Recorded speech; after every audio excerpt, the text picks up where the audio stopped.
നമ്മുടെ നാട്ടിൽ ജനിച്ചു വീഴുന്ന എനിക്ക് തോന്നുന്നു 60 മുതൽ 70-75% വരെ കുഞ്ഞുങ്ങളും പണമില്ലായ്മയെക്കുറിച്ച് കേട്ടിട്ടാണ് വളരുന്നത്. അപ്പോൾ എല്ലാ വീടുകളിലും എല്ലാ മാതാപിതാക്കളും തന്നെ ഓരോ ആവശ്യങ്ങൾ ഉന്നയിക്കുമ്പോഴും നല്ല പഠനം അല്ലെങ്കിൽ മികച്ച ഒരു ഇൻസ്റ്റിറ്റ്യൂഷനിൽ പോകണമെന്ന് പറയുമ്പോഴും അവർ പറയുന്ന പണമില്ലായ്മയെക്കുറിച്ചാണ്. അപ്പോൾ ഇവിടെ അതിൽ നിന്ന് മാറിയിട്ട് എല്ലാവർക്കും ഒരു അബൻഡൻസിൻ്റെ എല്ലാവർക്കും ഉള്ള ഒരു അവസ്ഥയിലേക്ക് വരണമെങ്കിൽ ആ വിഷൻ നല്ലതാണ്. പക്ഷെ ആ വിഷനിലേക്കുള്ള ദൂരം എന്ന് പറയുന്നത് വലുതാണ്.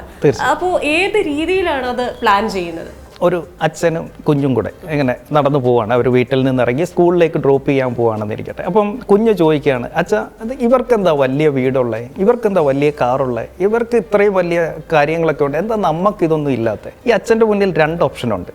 ഒന്ന് എന്ത് പറയുക, അച്ഛനെ പ്രൊട്ടക്റ്റ് ചെയ്തുകൊണ്ട് അത് അവർ എന്തെങ്കിലും അധാർമികമായ മാർഗത്തിൽ കൂടി കാശുണ്ടാക്കിയതാണ്, അല്ലെ ലോട്ടറി അടിച്ചതാണ്, അല്ലെ കള്ളുകച്ചവടം നടത്തിയതാണ് എന്ന് പറയാം. രണ്ടാമത്തെ ഒരു ഓപ്ഷൻ, മോനെ ഇത് ഈ കാശുണ്ടാക്കുന്നത് എങ്ങനെ അല്ലെങ്കിൽ ഈ സമ്പത്ത് സൃഷ്ടിക്കുന്നത് എങ്ങനെയെന്ന് അച്ഛൻ അറിയത്തില്ല, പക്ഷെ അത് അവിടുത്തെ അങ്കിളിന് അറിയാം.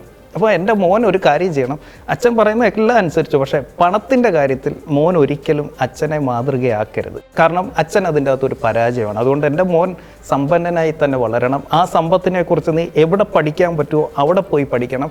അച്ഛന് പറ്റിയ പോലെ ഒരു അബദ്ധം നിനക്ക് പറ്റരുത് എന്ന് പറയണം.